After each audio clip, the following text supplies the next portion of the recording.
Okay बच्चों, तो हम लोग शुरू करते हैं। बच्चों, मैंने आपको बताया था कि व्हाट इज मैग्नेटिक फ्लक्स। तो वो बता दिया था, number of lines of path force, magnetic force which is passing through the area. तो phi is equal to BA cos theta, इसका फार्मूला भी आ गया था। चलिए, अब इसके आगे, जैसा कि आपसे मैंने कहा था कि ये माना गया कि if we change the electric field, then what happened? Magnetic field produced. Idea दिमाग में आया कि is it possible to change the magnetic flux? That is why there is some electric current produced. Electric field में change करने से यदि magnetic field develop हो रहा है, तो क्या ये पॉसिबल नहीं है कि मैग्नेटिक फील्ड में चेंज करें और इलेक्ट्रिक फील्ड में पैदा हो? इसको लेकर के दो साइंटिस्ट लोगों ने बहुत काम किया, एक ऑस्टेड ने और एक फैराडे ने। उन्होंने बताया कि सपोज, उनका कहना ये था, देखो सामने, कि ये एक कॉइल, ठीक, ये कॉइल, और इस कॉइल में आपने लगा दिया एक गैल्वेनिक सेल, ठीक है। अब उनका कहना ये था कि अब चूंकि इसमें कोई बैटरी तो है नहीं है, तो इसमें जो डिफ्लेक्शन आएगा वो कितना आएगा? 0 आएगा। अब इन्होंने क्या किया, यहाँ पर एक मैग्नेट लगी नॉर्थ साउथ ऐसे, अब वो इधर को आ रही थी, ठीक। आप जानते हो कि क्या होता है, नॉर्थ साउथ से वेव होती है,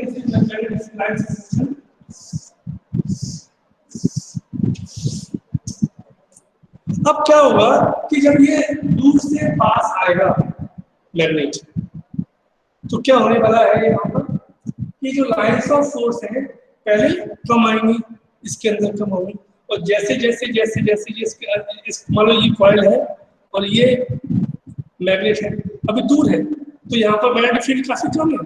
अब जैसे जैसे ये पास आएगा, ये पास आया, ये पास आया, तो आप क्या देख रहे हो कि मैग्नेटिक फील्ड बढ़ रहा है, मतलब चेंज हो रहा है, और होते होते कोई यहाँ बिल्कुल इसके अंदर आ गया और उस कॉइल को पार करके फिर पास हो गया, और जब दूर जाएगा तो क्या हुआ, फिर से कम कम कम कम कम और कम। यानी कि in both case one thing is clear, there is change in magnetic field, इधर बढ़ रहा है उधर कम हो रहा है, क्योंकि हमने कहा है चेंज। इससे मतलब नहीं कि वो कम है कि ज्यादा है, बढ़ रहा है, नो नो प्रॉब्लम, मेन बात है चेंज होना चाहिए। ओके, चेंज हो रहा है, राइट। जब ऐसा हुआ तो जैसे ही इस मैग्नेट को इसके से पास किया गया तो इसमें एक डिफ्लेक्शन आया, तो ये डिफ्लेक्शन ने क्या शो कर दिया, तो ये क्या लगा था, ये है गैल्वेनोमीटर। हम पढ़ चुके हैं पहले कि galvanometer is an instrument which shows the presence of current and direction of current. साथ में ये भी देखा गया कि इसमें जब डिफ्लेक्शन आया तो इससे पक्का मालूम पड़ गया कि इस कॉइल में करंट पैदा हो गया।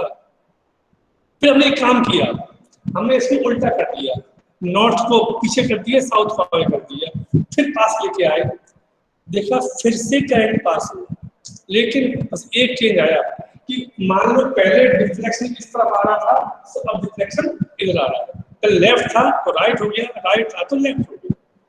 इससे क्या मालूम पड़ा, इससे मालूम पड़ा कि दो काम होते हैं कि जब हम मैग्नेटिक फील्ड को चेंज करते हैं तो इलेक्ट्रिक फील्ड पैदा होता है, नंबर एक।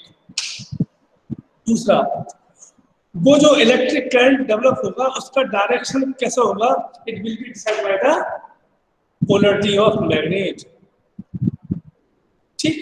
तो यहां से फैराडे ने दो नियम बना के दिए इलेक्ट्रोमैग्नेटिक इंडक्शन के लिए। पहले तो उन्होंने एक बात कही, दो नियम है, एक को हम बोलते हैं क्वालिटेटिव, एक को हम बोलते हैं क्वांटिटेटिव। तो क्वालिटेटिव ये कहता है दो लॉ है, फर्स्ट सेकंड, तो दो लॉ है हमारे पास, फर्स्ट लॉ और सेकंड लॉ। तो फर्स्ट लॉ सेज दैट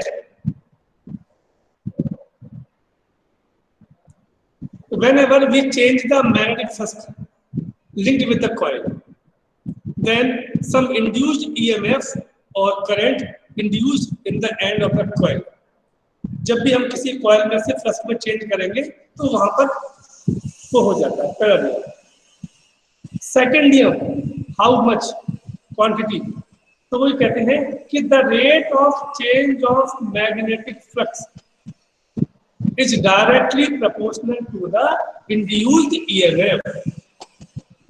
मतलब जितना ज्यादा चेंज होगा EMF उतना ज्यादा होगा, EMF उतना ज्यादा होगा, करंट भी उतना ज्यादा पास होगा। कुल मिलाकर क्या हुआ कि यदि फ्लक्स में चेंज धीमे धीमे होगा तो करंट भी कम वैल्यू का आएगा, और चेंज बहुत फास्ट है, बहुत हाई चेंज है, तो EMF वो करंट भी बहुत हाई आएगा। तो इस प्रकार से आपको दो नियम बताए गए हैं, फर्स्ट लॉ और सेकंड लॉ।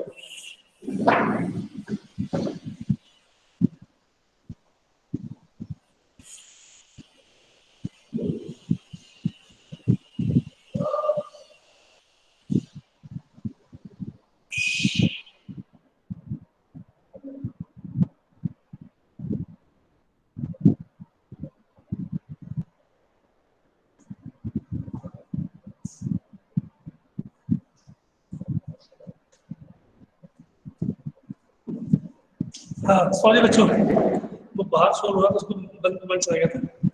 खैर, so now we have two laws, एक फर्स्ट लॉ है और एक सेकंड लॉ है। तो आप आज के हेडिंग होना चाहिए Faraday's law of electromagnetic induction.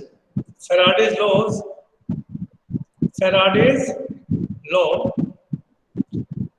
Of electromagnetic induction, EMI, इसको शॉर्ट फॉर्म में EMI बोल सकते हो आप, नो प्रॉब्लम।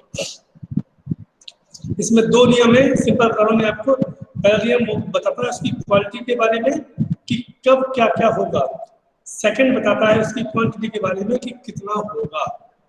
ठीक, तो लिखिएगा first law, the magnitude of the induced, एक मिनट इसको सर्च नहीं कर रहा हूं मैं, इसको लिखो whenever, सॉरी उल्टा बताता हूं, whenever magnetic flux linked with a conductor linked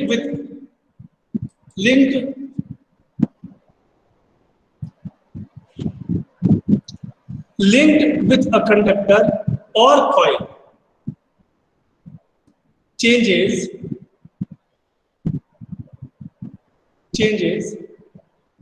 and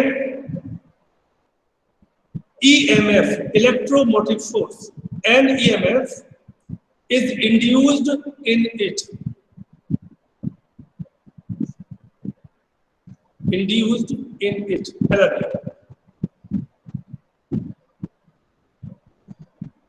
आगे लिखिए। और ये कब तक रहता है पता है आपको बेटा? जब तक कि चेंज करना बंद कर दिया बस उसी समय ये बंद हो जाएगा। आगे लिखिए इस बात को, this induced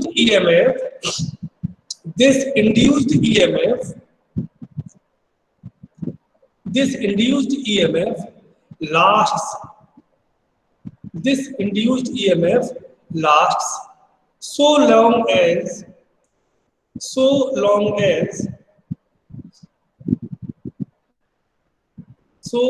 as the change in magnetic flux,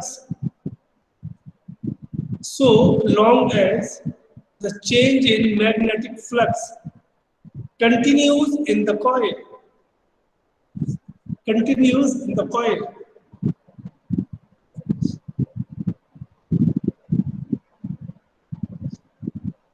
अब नंबर 2, इसने बताया है कि आप जब भी फ्लक्स में चेंज होगा एक कॉइल में या कंडक्टर में EMF पैदा होगा, और कब तक होता रहेगा?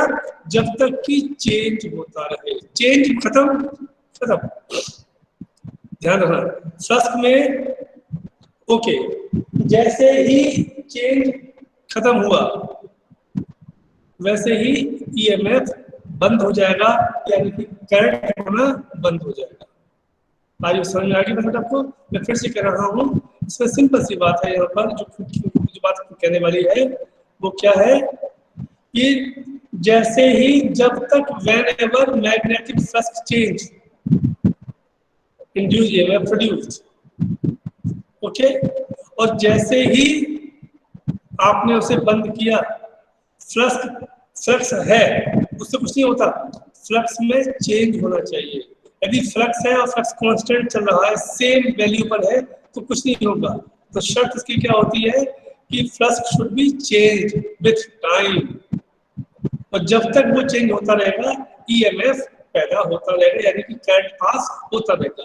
फ्लक्स में चेंज खत्म हुआ वैसे ही ये भी खत्म हो जाएगा। Okay, now second. Sir statement बता दीजिए, वो रिपीट क्या कर बेटा? देते सर, स्टेटमेंट रिपीट कर देते सर। ओके, पूरा कर दो पूरा। हाँ सर, मतलब फास्टली, मतलब एक दो ओके वर्ड रह गए। Okay okay, whenever magnitude flux, sorry, whenever magnetic flux linked with a conductor or coil changes, an EMF is induced in it. Okay, आगे बोलता क्या?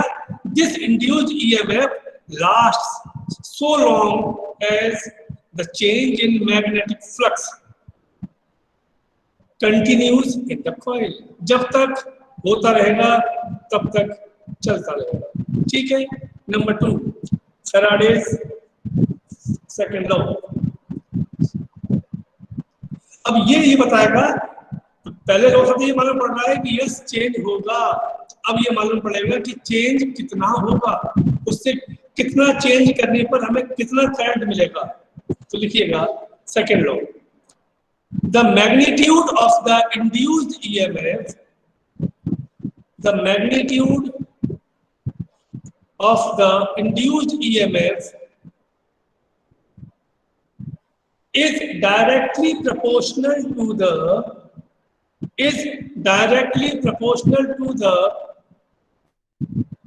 rate of change of magnetic flux, rate of change of magnetic flux linked with the conductor or coil. It may be conductor, it may be coil. ठीक, the magnitude of the induced EMF is directly proportional to the rate of change of magnetic flux linked with the conductor. Okay, line change लिखिए, let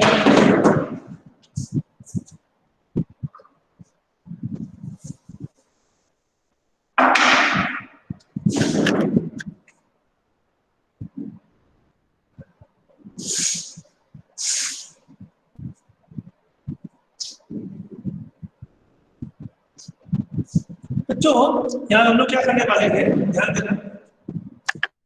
हम लोग दो बात करेंगे कि पहले जो है वो φ1 है, जब टाइम कितना है t1, t1 टाइम पर जो फ्लक्स का φ1 है, और t2 टाइम में ये फ्लक्स कितना हो जाएगा t2। तो चेंज कितना होगा φ2 माइनस φ1, और टाइम कितना लगा इसमें t2 माइनस t2। लिखिए इसी बात, let φ1 be the magnetic flux, let φ1 be the magnetic flux linked with closed circuit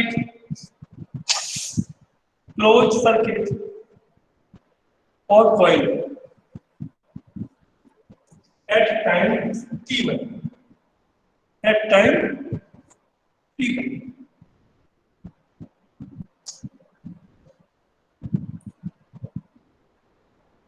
and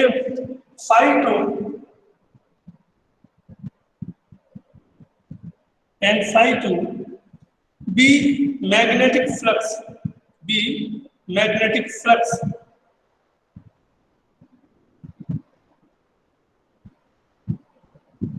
linked with a coil at time t2.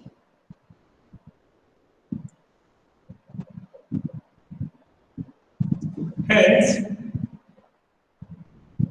change in magnetic flux. Hence, change in magnetic flux in time interval t2 minus t1. t2 minus t1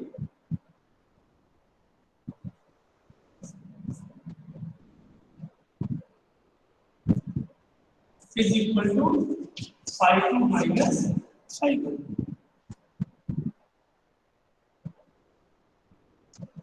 Hence, induced EMF small e proportional to हो जाएगा phi 2 minus phi 1 और t2 minus t1 और e proportional to d phi upon dt भी इसको लिख सकते हैं क्योंकि ये चेंज बता रहा है ये भी चेंज बता रहा है e proportional to d phi upon dt. ठीक और e is equal to k d phi upon dt and k is proportionality constant. K is proportionality constant and in SI K is equal to 1. K is equal to 1. So E is equal to d phi upon dt.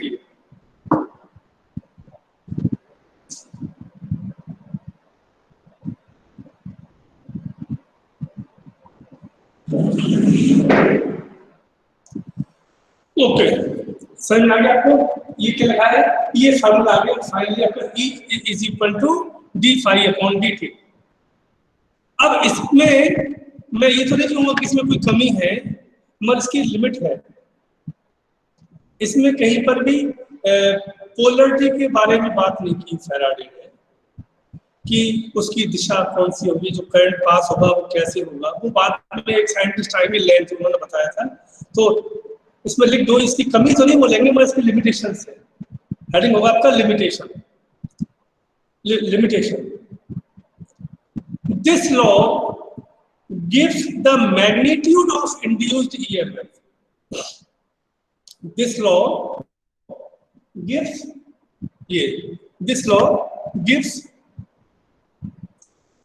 the magnitude of induced EMF. वो ये तो बता रहा है कि कितना इसकी value कितनी होगी induced EMF, but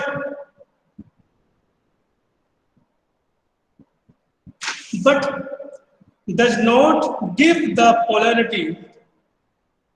But does not give the polarity of induced EMF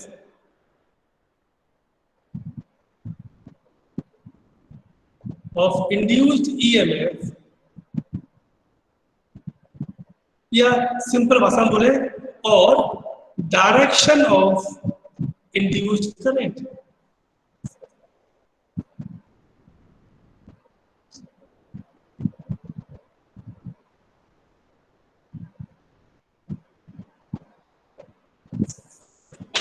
ठीक. अब जाहिर है कि ये लिमिटेशंस आ गई है तो मन में प्रश्न उठ रहा होगा कि ये लिमिटेशन को कैसे दूर करें. करते नेक्स्ट लिखो लेंज लॉ. लेंज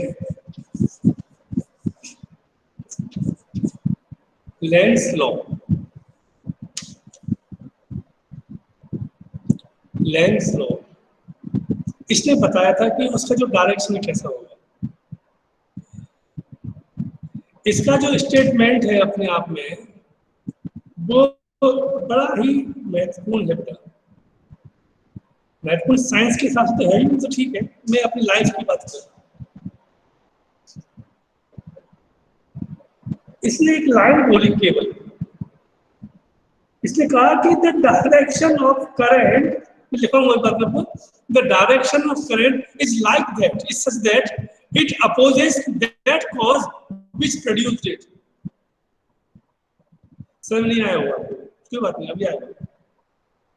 उसने कहा कि इंड्यूस्ड करंट की जो दिशा होती है वो कुछ इस प्रकार से पैदा होती है कि वो उस कारण को अपोज करती है जिसने इसको पैदा किया है।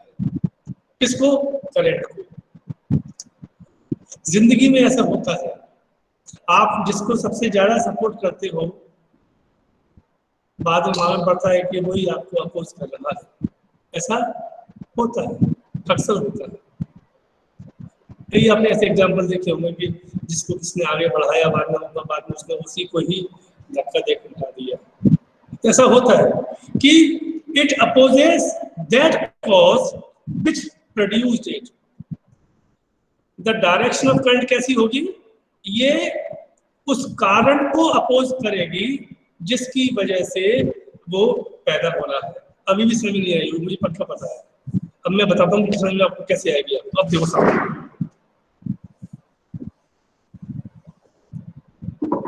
मैग्नेटिक फ्लक्स को अपोज करता है क्या? मैं वहीं जा रहा हूँ। मान लो बच्चों, ये इसमें लगा दी आपने क्या समझा? अब यहाँ ये नॉर्थ पोल है, ये साउथ पोल है। अब ये इसके अंदर पास होना है, इसको ध्यान देना बेटा। जब पास होगा तो ये तो पक्की बात है, ये बात तो पक्की है कि इसमें से करंट पास होना है। कि क्वेश्चन ये है इसकी दिशा क्या होगी। अब समझो। अच्छा, अब मुझे ये बताओ इसमें जो करंट पैदा हो रहा है उसका कॉज क्या है? बताओ कोई भी ये बच्चा। Change in magnetic flux. ना, कॉज क्या है इसका?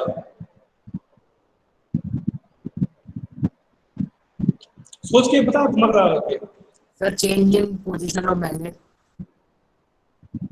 और जाओ, करीब जाओ। Change in magnetic field. Movement of magnet. मैं पूछ रहा हूँ कॉज, आप बता रहे हो मैग्नेटिक फ्लक्स में चेंज, वो किसकी, वो पूछ रहा हूँ, वो चेंज और फ्लक्स किसकी वजह से हो रहा है? अब समझ में आया? Movement of magnet. ना टीशा,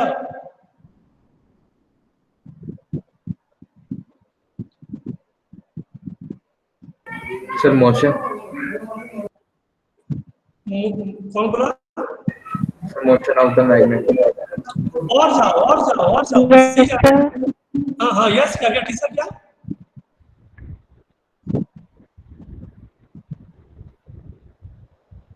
सर वो जो बार मैग्नेट है उसकी वजह से कहते हैं।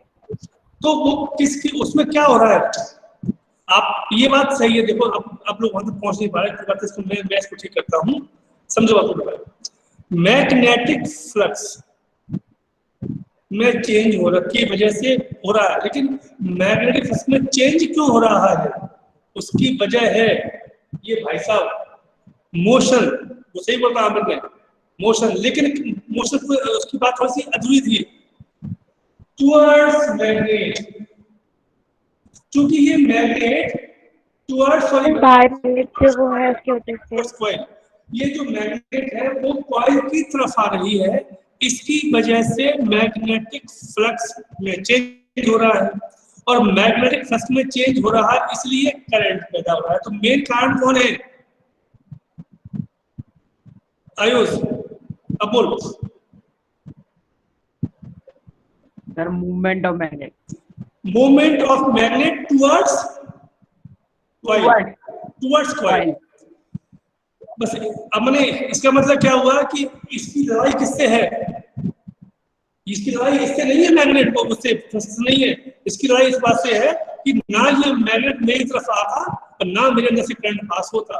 ओके, तो अब क्या करेगा? करंट पैदा हो गया। तो मैंने क्या कहा है कि the direction of current is like that it opposes that cause which produced it. तो कॉज कौन है इसमें? ये। अब इसको अपोज करना है, मतलब ये हमें ये कॉइल ये सोचेगी कि ये मैग्नेट मेरी तरफ ना आए। ये कब संभव है? सर जब वो ऑपोजिट मैग्नेट लगा देते हैं नॉर्थ पोल वाले, तब ये कुछ ऐसा हो जाए कि ऐसा कुछ कर दे कि यहां पर क्या आ जाए? North pole, right? यस और नो? Yes sir. यदि यहाँ Yes, sir. यदि यहाँ पर पोल बन गया तो जिसको अपोज कर देगा। अब तो बड़ा आसान हो गया।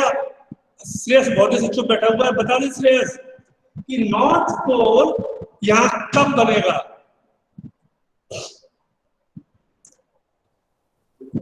सर हाँ, सर जब साउथ मैग्नेट का जाएगा तब। नो, इसमें किसी, ये याद करो अभी पढ़ाया हमने कुछ दिन पहले, किसी कॉइल में जब करंट पास करते हैं तो नॉर्थ पोल कब बनता है?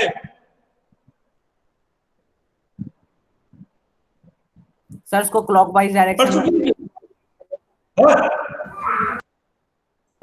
सर एंटी क्लॉकवाइज में। एंटी क्लॉकवाइज डायरेक्शन में पढ़ाया था मैंने आपको कि यदि करंट क्लॉकवाइज में है तो साउथ पोल। इसका मतलब ये हुआ कि यहाँ पर नॉर्थ पोल तक बनेगा बच्चों जब इसमें से एंटी क्लॉकवाइज करंट पास हो। मतलब ये हो गया करंट पास, ये हो गया, ये समझ में आ गया आपको? तो इसके अंदर से जो करंट पास हो गया उसकी दिशा मालूम पड़ गई आपको?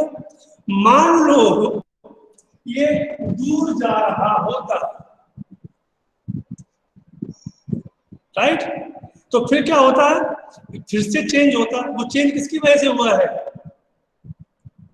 वो चेंज हुआ है इसके दूर जाने की वजह से। तो अब ये क्या करेगा? उसको दूर नहीं जाने देगा, उसको अपोज करेगा। वो उसको अपोज कैसे करेगा? जल्दी बोलो। सर क्लॉकवाइज खींचेगा। डायरेक्शन। यस, जब यहाँ पर बने साउथ पोल, ठीक है? अब यहाँ बन गया साउथ पोल, इसका मतलब क्या हो गया कि अब इसमें से करंट बजाय क्लॉकवाइज के तो एंटी क्लॉकवाइज की क्लॉकवाइज पास हो रहा होगा। क्या मेरी बात आपको समझ में आ गई सारे बच्चों को? ये बहुत मेन कॉज था। मतलब क्या हुआ कि चेंज, ये मत कहना कि चेंज इन मैग्नेटिक, वो तो ठीक है, लेकिन फ्लक्स में चेंज किसकी वजह से हो रहा है? ये तो सिंपल सी बात है कि यदि कोई पढ़ाएगा तो बच्चा पढ़ लेगा, लेकिन जो पढ़ा रहा है उसकी बात हो रही है यहाँ पर, ठीक है ना? तो मतलब क्या होगा यहाँ पर? ये नॉर्थ पोल, ये मैग्नेट का आना जाना। तो इस प्रकार से हम ये तय करते हैं it opposes that cause which produced it. What it? मेरी बात समझ में आ गई आप लोगों को क्या? Yes sir. सबकी समझ में आ गई हो तो मुझे पता है कि थोड़ा महत्वपूर्ण बात है, इसी में आगे बढ़ने से पहले मैं तुम सब लोगों के बाय देखना चाहता हूँ। वाय वाय वाय वाय जल्दी, क्योंकि यदि किसी को समझ नहीं आया तो वो नो एंड लिख देना बेटा, मैं उसको बता दूंगा फिर से।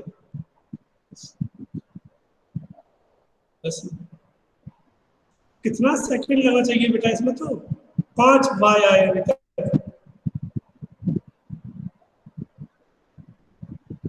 बाकी किसी को समझ नहीं आया। सर एक बार और बता दो। हाँ तो ऐसे बोलो ना, मैं ये बताने की कोशिश कर रहा हूँ यहाँ पर कि जो फैराडे लॉ में कमी ये थी कि उसने ये तो बता दिया था कि फ्लक्स में चेंज करोगे तो करंट पैदा होगा, और फिर उसने ये भी बता दिया कि जितना ज्यादा फ्लक्स में चेंज होगा उतना अधिक करंट पैदा होगा। लेकिन वो ये नहीं बता पाया था कि उस करंट की दिशा क्या होगी। तो इस बात को बताया लेंज ने। उसने कहा कि ये उस कारण को अपोज करता है, करंट की दिशा ऐसी होगी जो उस कॉज को अपोज करेगी जिसने इसको पैदा किया है। तो मैंने कहा कि नॉर्थ पोल क्लियर आ रहा है, तो नॉर्थ पोल के मैग्नेट के पास, कॉइल के पास जाने की वजह से फील्ड में चेंज हुआ, फील्ड में चेंज हुआ तो करंट पैदा हुआ। अब मेन कॉज कौन है? The motion of magnet towards the magnet, sorry towards the coil. अब उसको इसको अपोज करना है, तो ये अपोज कब कर सकता है? कि जब यहाँ पर नॉर्थ पोल बने। तो आप जानते हो कि किसी भी कॉइल में नॉर्थ पोल तब बनता है जब उसमें से एंटी क्लॉकवाइज करंट पास हो। तो इससे ही उसकी दिशा सामने आ गई थी। हाँ, यदि ये हम उसको दूर ले जाते तब भी पैदा होता। तब किसकी वजह से पैदा हो रहा होता? दूर जाने की वजह से, दूर जाने की वजह से। ओके, दूर चला गया, अच्छी बात है, वेरी गुड, नो प्रॉब्लम। अब दूर चला गया तो अब उसको दूर नहीं जाने देगा, खींचेगा अपनी ओर। तो नॉर्थ पोल को कब खींच सकता है?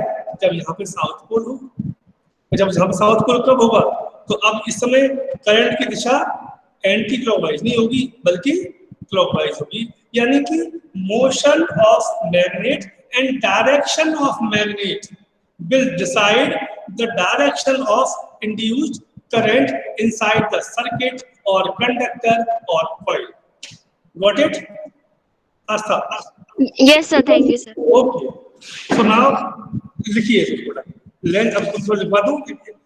According to Lenz law, the polarity of induced EMF is such that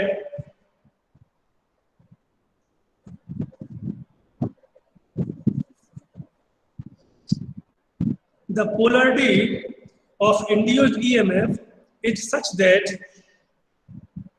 it opposes the cause. It opposes the cause which produced it. Which produced it.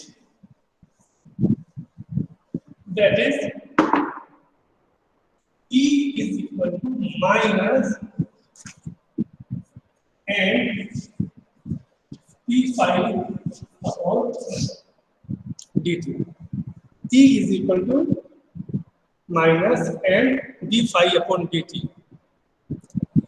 Electromotive force ये EMF है, क्या बेटा? ये EMF है। EMF स्मॉल ई को यहाँ पर ना बड़ा ध्यान देना। क्या होता है कि दो तरह के EMF होते हैं बेटा। एक होता है EMF होता है किसी बैटरी का, उसको हम लोग हमेशा कैपिटल E से शो करते हैं, और जो इंड्यूस्ड EMF होता है उसे हम लोग स्मॉल ई से करते हैं। सिंबल है, कुछ नहीं है, ठीक है। E is equal to minus, induced EMF और इसमें डिफरेंस क्या है? वो जो है वो कांस्टेंट है, वो किसी बैटरी का है, वो आपने उसको बना कर दिया हुआ है। यहाँ पर ये किसी और पर डिपेंड करता है, वो ये उस चेंज पे, ये ई जो है इस पर डिपेंड करता है। ये नहीं तो ये है नहीं है, ये होता भी है और नहीं भी होता है। लेकिन बैटरी में तो EMF है तो है, वो परमानेंट है, फिक्स रहता है। इसमें ये ई कब तक रहेगा? जब तक कि ये रहेगा। जैसे ये खत्म हुआ ये खत्म हो जाएगा ऑटोमेटिक। इसलिए दोनों में बड़ा अंतर है, ठीक है। तो लिखिएगा, अब मैं बता दूं आपको, ये तो आपका बेटा पहले लिखा हुआ था, E is equal to d phi upon d t. N का मतलब है उसमें कितने टर्म है, एक हमने एक माना था, इसमें एन टर्म लगा दिए हैं। और माइनस का मतलब क्या है कि ये उस कॉज को अपोज कर रहा है, यानी कि इसकी जो डायरेक्शन होगी वो अपोजिट होगी किसके?